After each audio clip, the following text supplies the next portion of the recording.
Le grief, c'est très simple. Je l'ai dit, je l'ai redit et je le dirai toujours. Vous savez, nous sommes obligés de dire la même chose sous plusieurs coutures, j'ai l'habitude de le dire. Le grief porte sur quoi? Sur un des nôtres, en l'occurrence, M. Patrice Talon, qui, au détour d'un discours de campagne, d'un engagement de campagne en 2016, a dit Ubi et Orbi, moi, je suis venu pour promouvoir la démocratie. Il va jusqu'à dire, tel que j'ai analysé, mon diagnostic dit que le pouvoir exécutif est surpuissant. Je viens pour équilibrer les pouvoirs, pour promouvoir la démocratie. Mais ce discours, une fois que Talon est venu au pouvoir, il prend le contre-pied exact de tout ce qu'il avait dit publiquement. Ça, on ne peut pas l'accepter. Le point de départ du grief est là. Personne ne doit l'accepter. La politique n'est pas un jeu de hors-la-loi, de gens immoraux. La parole continuera toujours d'être sacrée en politique. Donc le grief est là. Et il faut reprendre, il faut relire les choses. Dès qu'il est venu en même temps, il remet en cause sa parole. Parce que du point de vue économique, il fait de l'imposture morale d'abord. Oui, de l'imposture morale, ça va vous paraître un peu compliqué ce thème, mais il s'agit de quelqu'un qui est moral, mais qui pose des actes totalement contraires à son engagement moral. Parce que l'homme est la moralité. L'humain commence avec la morale. Alors, il dit ceci pendant les campagnes. Moi, je vais renoncer aux gains issus du verdict de la CCJA dans le cas des affaires ténébreuses que vous connaissez. Il a dit non seulement il renonce à prendre les amendes, mais il renoncera aussi à ses affaires. Mais dans le premier mois, il n'a pas renoncé. Vous savez ce qui s'est passé dans le premier mois? Le premier conseil des ministres. Et secondo, il fait un faux glissement où il devient en même temps juge et partie dans le domaine des affaires de l'État. Et ça, c'est très délicat et très subtil pour comprendre. Lorsque, vous vous souvenez, il transfère ses affaires à ses proches, aux membres de sa famille, et il a dit au cours d'une discussion qu'il voit avec eux. C'est dangereux. C'est extrêmement dangereux. Il n'est pas resté là. Il fait encore de l'imposture sur les droits et les libertés. Regardez ce qui s'est passé avec les étudiants, la suspension des associations de la liberté estudiantine. À l'université, il n'y a pas d'université sans liberté. Parce qu'il n'y a pas de savoir, l'éclosion du savoir et de la raison sans la liberté. Mais voilà, vous vous souvenez de ce qu'il a fait. Et puis, voilà, il continue d'escalade en escalade, jusqu'à ce que les décisions de la Cour même constitutionnelle il se met au-dessus des décisions. On en était là et puis on voit que, mais c'est quoi? Il donne, dès les premiers mois, il donne les clientants et le comble, c'est la révision de la Constitution. C'est-à-dire, il s'engage dans une personnalisation éclair de la Constitution. Voilà un peu les griefs. Là, vous étiez encore au gouvernement, M. Azanaï. Bien sûr. Et vous savez pourquoi j'ai démissionné? C'est les raisons. Les gens auront du mal. Beaucoup ne sont pas habitués à regarder le soleil à l'œil nu. Et puis c'est normal. Même les grands scientifiques prennent des lunettes noires. Alors, si vous êtes obligé de prendre du noir pour regarder la lumière, vous comprenez qu'il y a un problème. Il faut arriver à un niveau où vous soyez capable de regarder la lumière sans le noir, sans les prises du noir. Et c'est ça qui fait le problème. J'ai démissionné le 27 mars, mais la première tentative de la révision de la Constitution a été engagée à l'Assemblée nationale le 4 avril et ça a échoué. Donc, ça venait, ça se préparait. Donc, vous voyez, le grief, les prémices des griefs étaient là. Mais là où tout est devenu un scandale pur, c'est le certificat de conformité, c'est l'exclusion, c'est les tueries. Et ça devient inacceptable, inadmissible. Et il y a un enchaînement de faits. Avant qu'on en arrive à là, il y a un système sous le couvert des réformes. On démantèle toutes les lois consensuelles, toutes les lois qui promeuvent la liberté, les droits de l'homme, la dignité, l'état de droit. On les détricote complètement et progressivement on passe de l'état de droit à l'état de loi par une inflation législative. Or, tous les spécialistes vont vous dire, l'état de loi peut être ou est souvent éthiquement illégitime, pour employer une expression de Hannah Arendt. Et c'est inadmissible. Et je trouve des gens qui disent, mais c'est la loi. Non. La loi est enfermée dans du normatif, dans du moral, dans du sociologique, et dans l'utilitaire, et dans le renforcement des valeurs et des principes compatibles avec les droits fondamentaux et les droits universels. Vous insinuez par là, M. Azanaï, qu'il y a eu de ces lois qui ne sont que des lois taillées sur mesure. Ce n'est pas taillé sur mesure. Nous ne sommes pas encore ici dans du taillé sur mesure. Nous sommes dans du déni de l'état de droit. Okay. Nous sommes dans de la perversion. Et c'est ce que j'ai dit en disant que c'est ceux-là qui sont au pouvoir sont atteints d'une maladie du pouvoir qu'on appelle l'hubris. L'hubris chez les Grecs. Les Grecs, c'est la démesure, l'absence de censure, la voracité. On se croit sans limite. C'est une pathologie du pouvoir. Une sorte de boulimie du pouvoir. C'est extrêmement grave. Donc le grief est là. Le grief n'est pas... Moi, je n'ai pas de problème de personne, non. Le grief n'est pas là. Et je ne suis pas entré en politique non plus. Pour les avantages, les prébendes, les ci, les ça. Je suis entré très jeune pour les valeurs et les principes. Et j'ai consacré toute ma vie aux valeurs et aux principes. Ce ne sont pas les avantages, les strapontins de poste de ministre, non, non, non. On ne peut pas me donner ça. Et puis j'ai une responsabilité aussi. Quand je suis à la table autour de la table du Conseil des ministres et de la table du comité interministériel, j'ai l'habitude de dire aux gens, dans des situations critiques, ce n'est pas ce qu'on a dit au peuple. Ah oui? Ah oui. Ce n'est pas ce qu'on a dit au peuple. Et si on n'a pas dit ça au peuple, je ne ferai pas. Je ne ferai pas. Donc, le problème, il faut que le peuple entier, tout le monde comprenne le problème que nous avons au Bénin. C'est ça.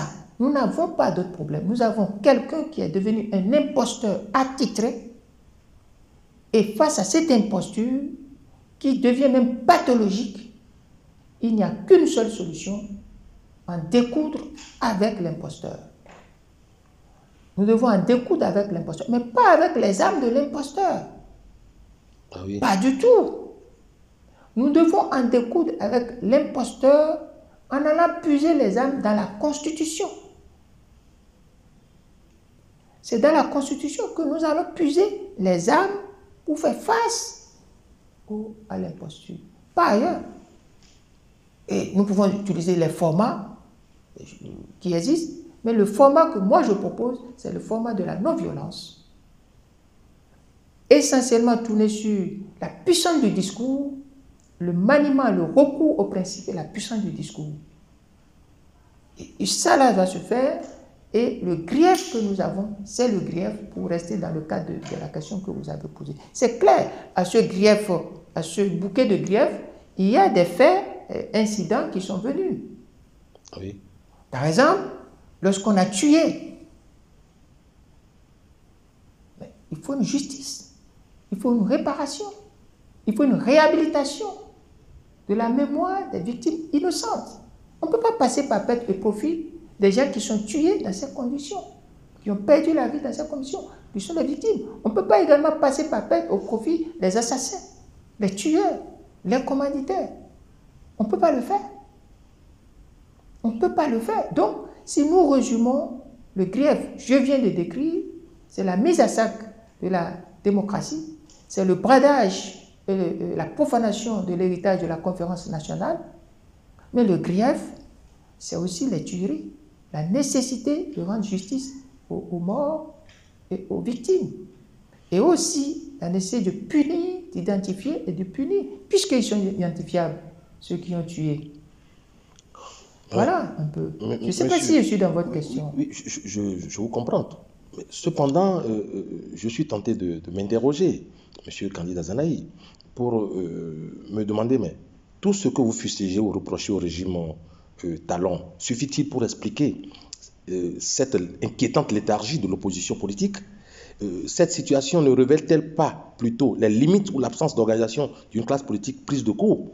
Parce que là, depuis votre départ du gouvernement, vous êtes rangé dans l'opposition. Et après, on vous a retrouvé dans la résistance.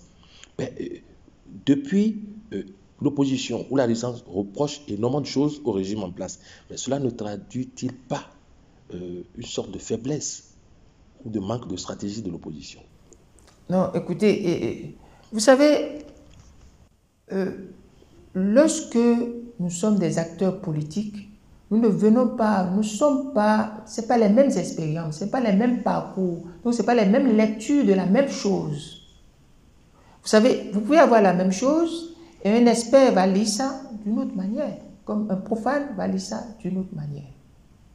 Pour moi, et pour tous les spécialistes et pour tous les hommes sérieux, lorsque nous parlons de démocratie, nous pouvons être opposants si nous ne sommes pas d'accord avec la manière dont un gouvernement, un pouvoir s'exerce dans un régime démocratique. Parce que d'abord, il faut déjà faire la différence entre régime et pouvoir. Le régime béninois est un régime de démocratie. Donc l'exercice du pouvoir doit se faire de manière compatible avec les prérequis, les référentiels de la démocratie tels que conçus par la Conférence nationale et tracés, fixés dans le marbre de la Constitution. Alors, aussi longtemps que nous serons en démocratie, nous pouvons nous opposer, utiliser les armes de l'opposition.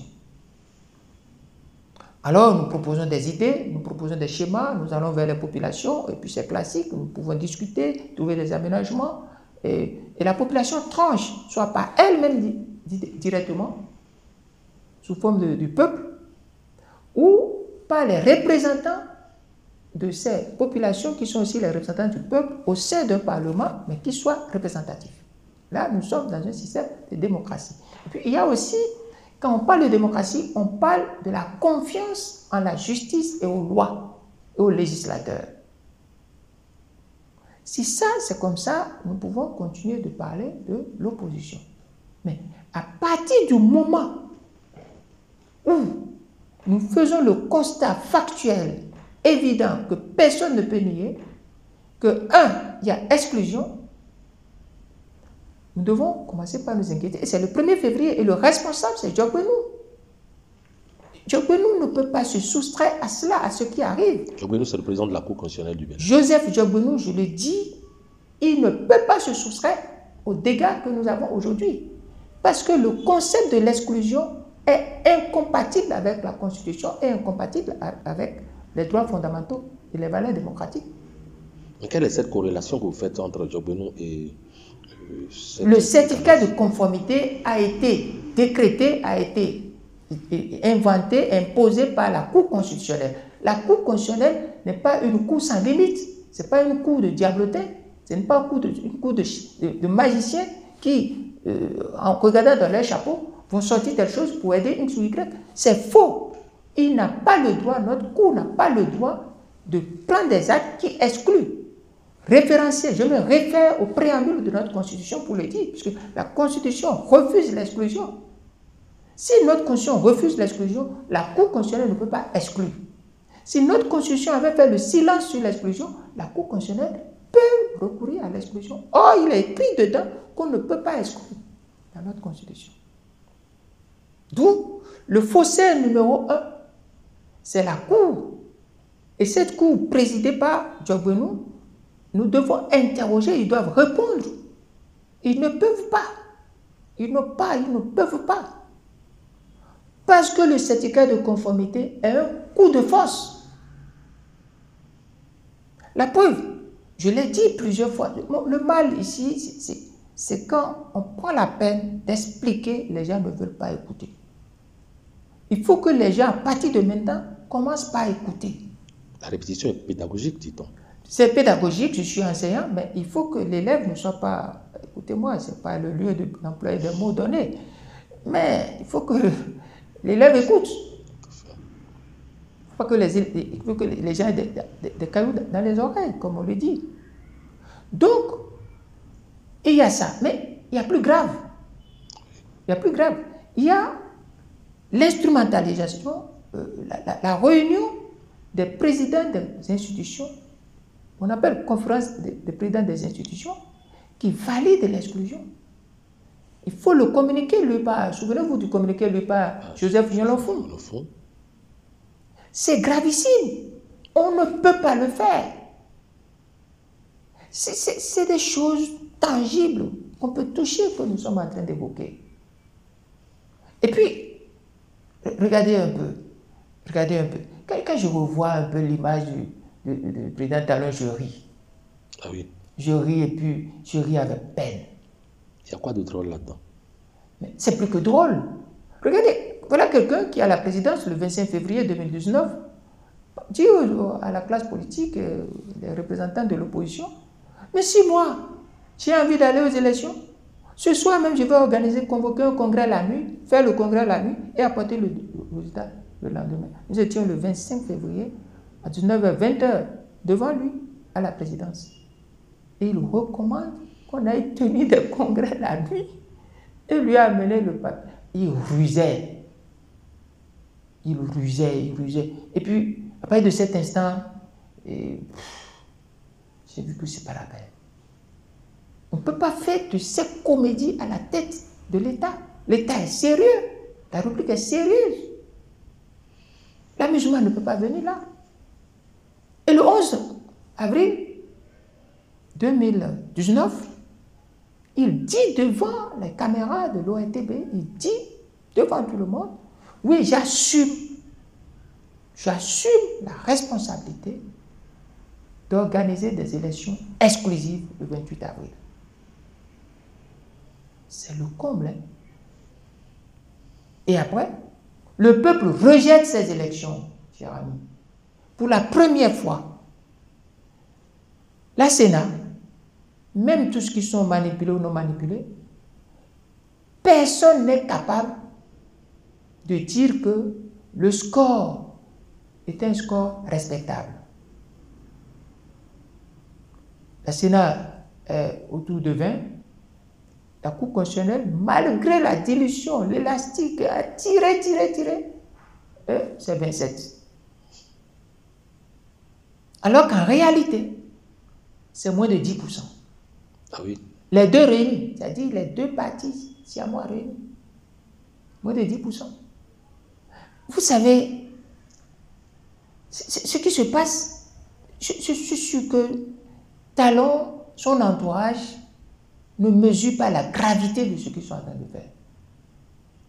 Qu'un seul homme instigue deux partis politiques, deux formations politiques, lui seul, sachant pertinemment que c'est faux. Un homme ne peut pas être à la fois progressiste et républicain.